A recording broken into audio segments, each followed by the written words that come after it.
eu já coloquei na semana passada. O vídeo acabou ficando muito grande, então eu tive que dividir em duas partes. Na primeira parte eu falo sobre o funcionamento da Sociedade da Oceania, que é descrita no livro 1984. E na segunda parte eu começo a relacionar algumas coisas que o George Orwell escreveu na história dele com a nossa realidade, principalmente algumas coisas aqui da realidade do Brasil. Então, se a sua opinião política ficar ferida acerca deste conteúdo, então eu recomendo para você não assistir. Se você quiser aí ver só o conteúdo da galera que concorda com o que você pensa.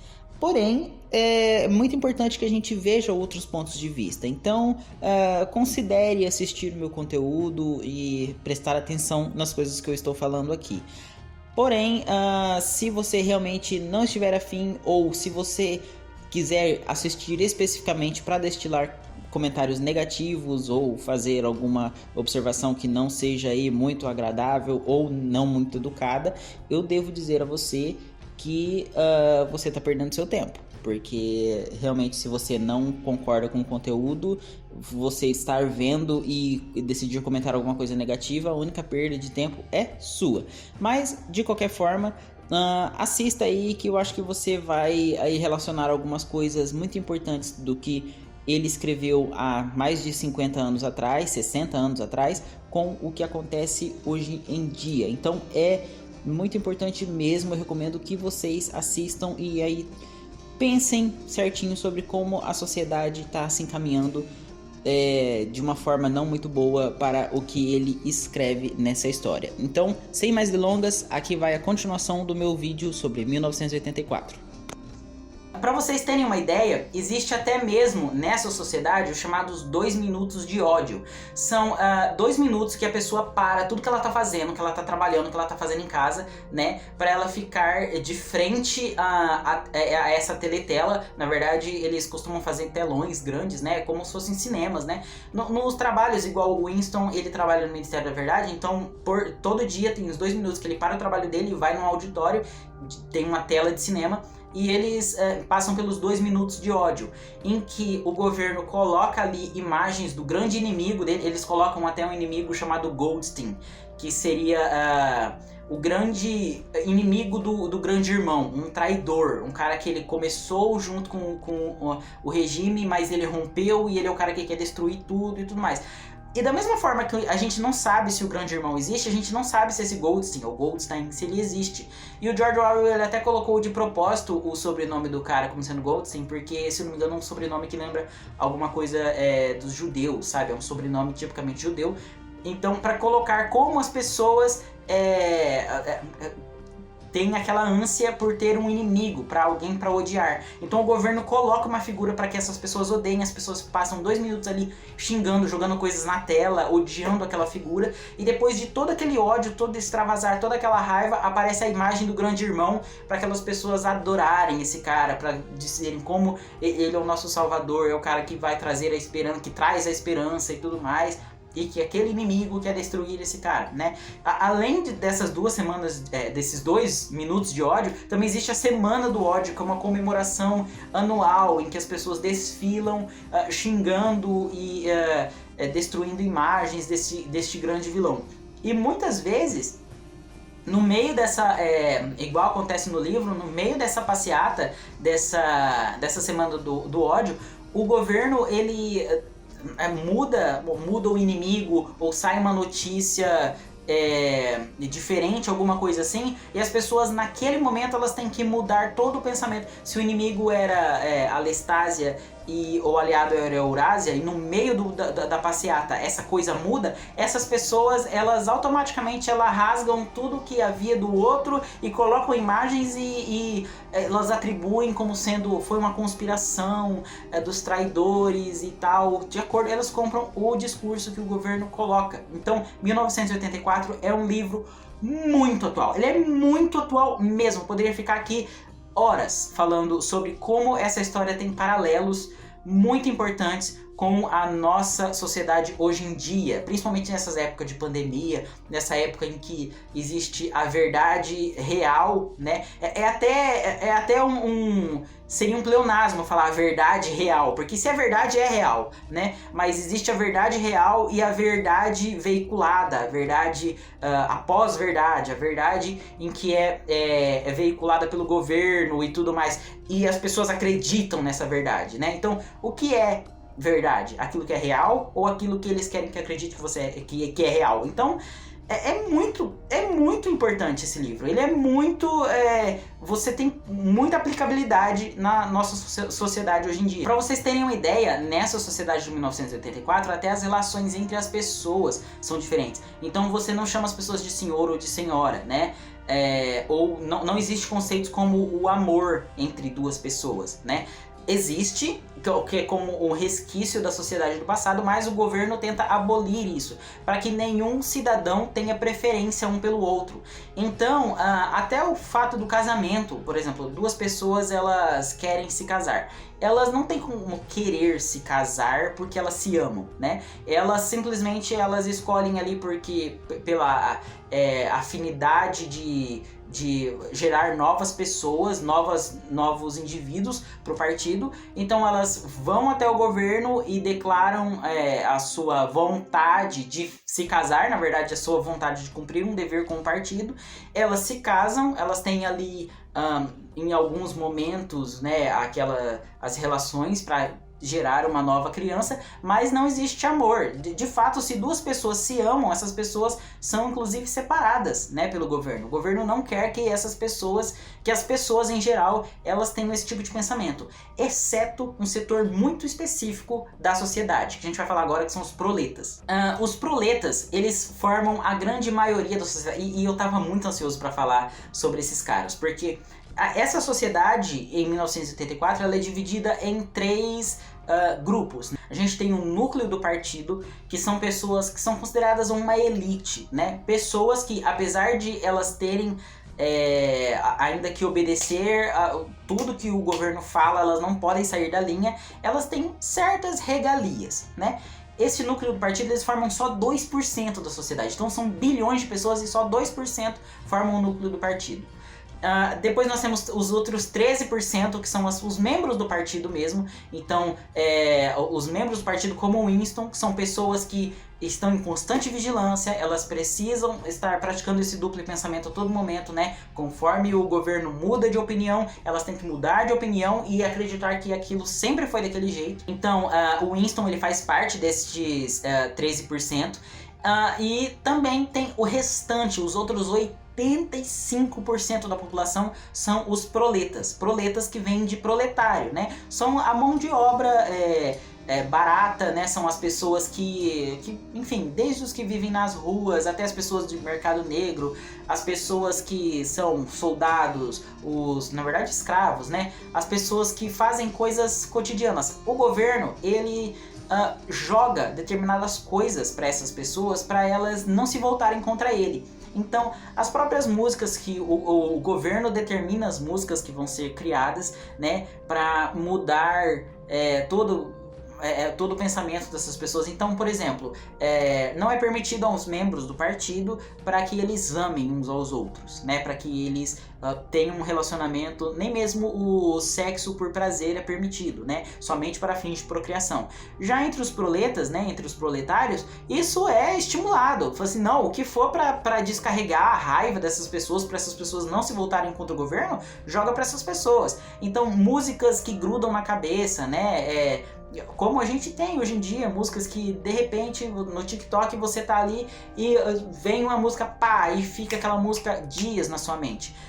Em 1934 o George Orwell já falava sobre isso, né? Sobre um governo que ele cria músicas para que as pessoas tenham ali, se torne uma moda, né? E as pessoas levem suas vidas, né? Os proletários, os proletas, eles formam aquela parte da sociedade que é afetada, mas eles não têm conhecimento, eles não têm acesso à informação, nem mesmo leitura, nada, leitura de mundo e leitura de texto, para questionar o governo. Então, eu estava muito ansioso para jogar isso aqui para vocês. Então, eu já sei que muita gente não vai gostar disso, mas enfim, eu vou falar porque é a realidade. Quando a gente tem um certo regime ditatorial em um governo e alguém fala: ah, mas o meu pai, o meu avô viveu naquela época e ele não se sentiu afetado, ele não foi, enfim, ele não sofreu opressão, ele não sofreu isso, aquilo, foi uma época muito boa, uma época muito aquilo. Meu querido, ele era proleta, ele era o cara que tava ali só vivendo a vidinha dele, se relacionando com quem ele queria, né? O governo não prestava atenção nele porque ele não tinha ali conhecimento suficiente para questionar aquela sociedade. Ele vivia com base naquilo que o governo aprovava. No Brasil mesmo, nós tivemos, né, situações em que determinadas músicas passavam determinadas não, todas as músicas passavam por censura, né, tudo mais. Isso há 30, 40 anos atrás, né? Então, só chegava aos ouvidos da população aquilo que o governo queria, né? E se ele não tinha muito conhecimento de mundo, ele era proleta. Então o proleta não questiona, né? São 85% da população que não questionam, porque se eles questionarem 85% de uma população, é a população inteira. Então se 85% resolver se rebelar, pronto, acabou o governo, né? Então o governo da Oceania, eles colocam, os proletas têm um certo tipo de liberdade, mas é uma liberdade restrita, né? E é um próprio conceito que você pode pensar ali, que é ter um duplo pensamento, né? Como uma coisa pode ser liberdade e ser restrita, né? Se você é livre, não tem como você ser restringido, né? Mas no duplo pensamento isso é perfeitamente possível. Ele é muito atual. Quando ele fala de coisas como a sociedade nos obriga a eliminar certos conceitos, como por exemplo, aqui tem até o mesmo conceito de uma nova língua. Por exemplo, eles pensam aqui nessa sociedade de que a língua ela interfere diretamente no pensamento que a gente tem. Na verdade, isso é real, né? Existem certos conceitos. Se vocês forem todo na parte de gramática, não vou me aprofundar aqui, mas muito do que a gente fala interfere no que a gente pensa, né? Assim como, por exemplo, a galera do Alasca tem 17 palavras, se eu não me engano, 17 palavras só para descrever gelo, tipos de neve, tipos de coisa, né? Aqui nós temos inúmeras palavras para descrever, por exemplo, ladrão, desonesto, bandido, salafrário, patife, entendeu? Todas falando a mesma coisa. Aqui nesse governo, em 1984, eles imaginam uma nova língua, eles chamam inclusive de nova língua ou novilíngua, que seria um tipo de idioma que eliminaria esses vários sinônimos para que o pensamento da pessoa fosse mais claro, mais simples e mais, vamos dizer assim, fácil o possível de se dominar. Então até mesmo conceitos como, por exemplo, bom e mal, eles pensam, se existe o conceito de bom, eu não preciso de uma palavra para descrever o que é mal. Então eu posso simplesmente falar que uma coisa que não é boa é desboa, né? Ou que algo que é bom ou desbom. E se algo que é muito bom, eu posso falar que é duplo bom. Ou se eu falo que é muito mais do que bom, eu falo que é duplo mais bom, né? E assim, quando você elimina o conceito do que é mal, você não pode falar o governo é mal. Até mesmo você falar o governo é mal é como você falar algo que não faz sentido, né? É isso que eles querem através até mesmo da dominação do idioma. Então, imagina assim que tem pessoas, por exemplo, a gente vê isso muito na religião. Agora eu vou até perder o inscrito falando isso. Mas no campo da religião, se você for falar que determinado Deus que aquela pessoa segue, né? Pronto, até mesmo eu vou usar essa linguagem, determinado Deus, né? Uma pessoa que segue uma religião, ela acredita que aquele Deus dela é o verdadeiro. Então, se eu falar determinado Deus, significa que existem religiões que consideram a existência de outros deuses. Para aquela pessoa que segue aquela religião, isso não faz sentido.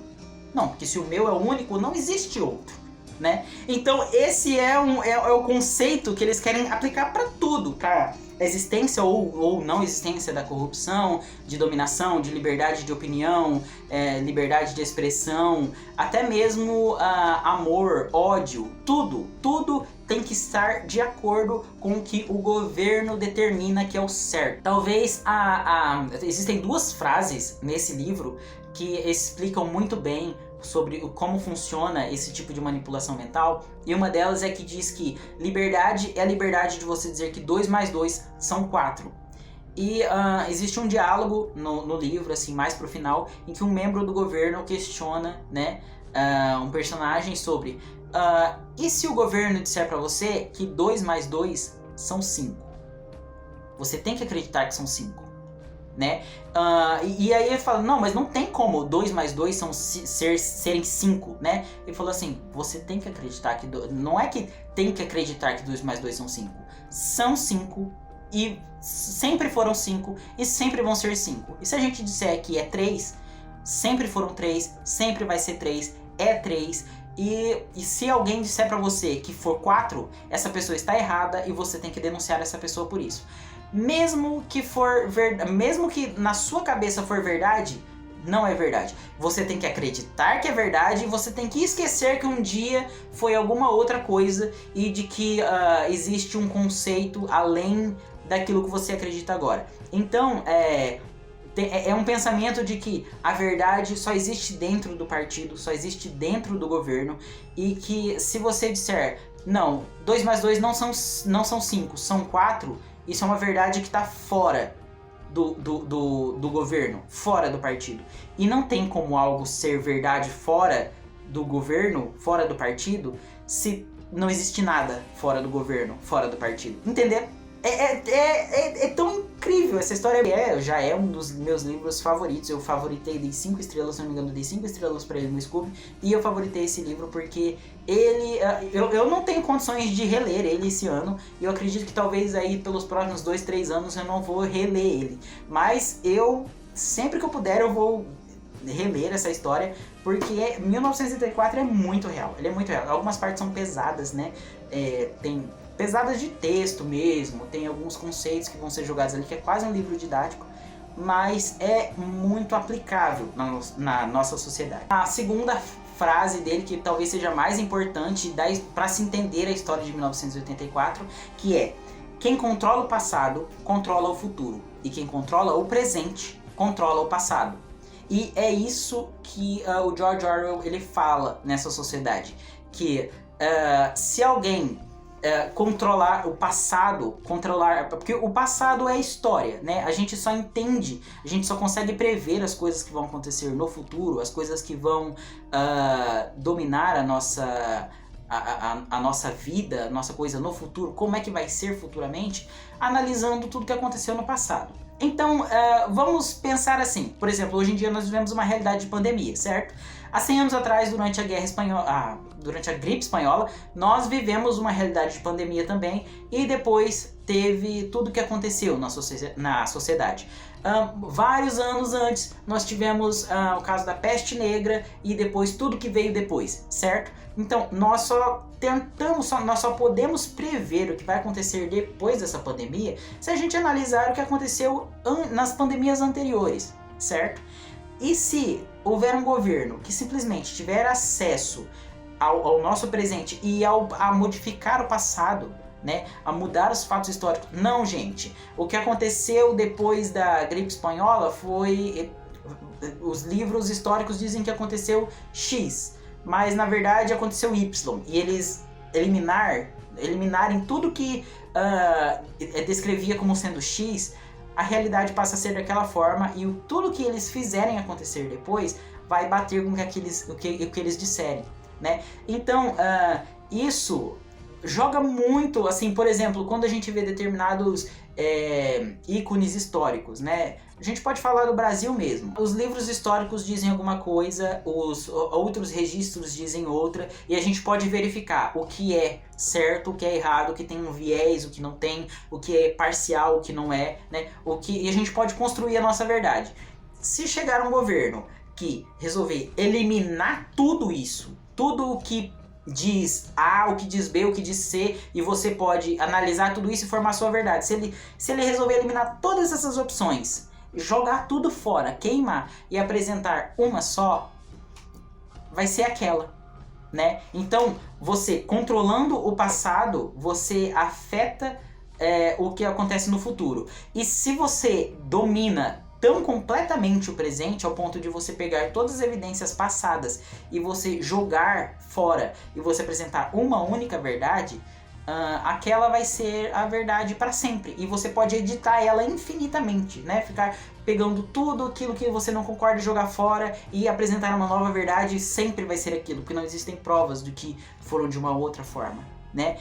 1984 é tão real que você pode pegar, por exemplo, se você analisar o que aconteceu na Alemanha nazista, que eles pegavam livros e livros e livros e faziam fogueiras e jogavam fora, né? E aí eles instituíam um novo tipo de literatura, né? Inclusive na Alemanha nazista existia, por exemplo, coisas como matemática alemã, física alemã, né?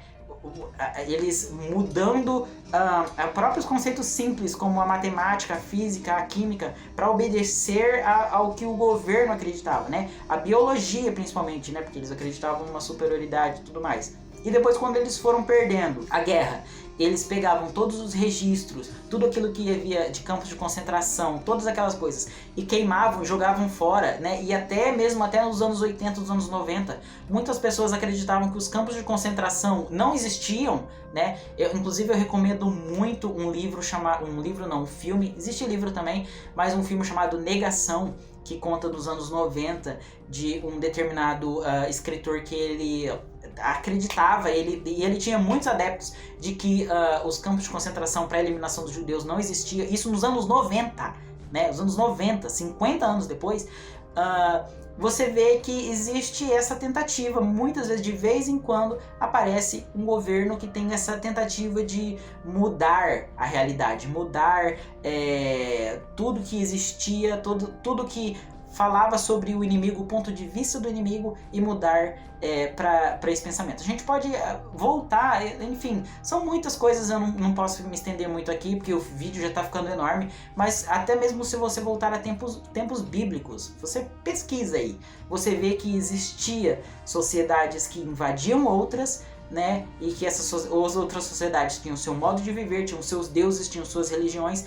e aquilo era tudo eliminado, e toda aquela história que existia antes passa a corresponder àquela nova que estava se estabelecendo. Então, isso não é de hoje, e isso não vai ficar só aqui. Então, no futuro vai acontecer isso, e é graças a histórias como 1984 que a gente tem mais uma forma, mais uma tradução explícita de como esse tipo de coisa acontece. A gente pode ser alertado sobre isso e alertar outras pessoas sobre isso também. Então é isso, pessoal. Eu acho que vocês já perceberam que eu gostei muito de 1984. Eu queria ter aqui um espaço de 2 horas para falar desse livro. E eu queria que mais pessoas lessem esse livro. E também, se você leu, comenta aí embaixo o que você achou de 1984. Eu falo muito rápido o nome, né? Mas se você gostou de 1984, se você não gostou, se você tem outros tipos de pensamento, comenta aqui embaixo. Vamos conversar sobre esse livro, porque ele é muito importante. Ele fala muito sobre a sociedade de hoje em dia, o que a gente passa, né? E o que a gente está vendo acontecer. A gente não... Graças à internet e tudo mais, a gente não escuta as pessoas falando sobre... A gente tá vendo o que tá acontecendo, né? A gente tá vendo... Eu nem falei ainda sobre um documentário que eu sempre gosto de citar, que é o Privacidade Hackeada, que fala muito, né? Que é praticamente a comprovação de que isso aqui pode existir na realidade. Então, leiam 1984... Se você já leu, comenta aqui embaixo, vamos conversar desse livro, que eu tô doido pra arranjar alguém pra falar sobre isso aqui. Então é isso, gente, muito obrigado. Me sigam nas redes sociais, principalmente no Instagram, que é @literal.marcos, vou deixar aqui embaixo. Também me adicionem no Scooby, que vocês vão ver a minha opinião sobre 1984 lá. Muito obrigado e até a próxima. Tchau!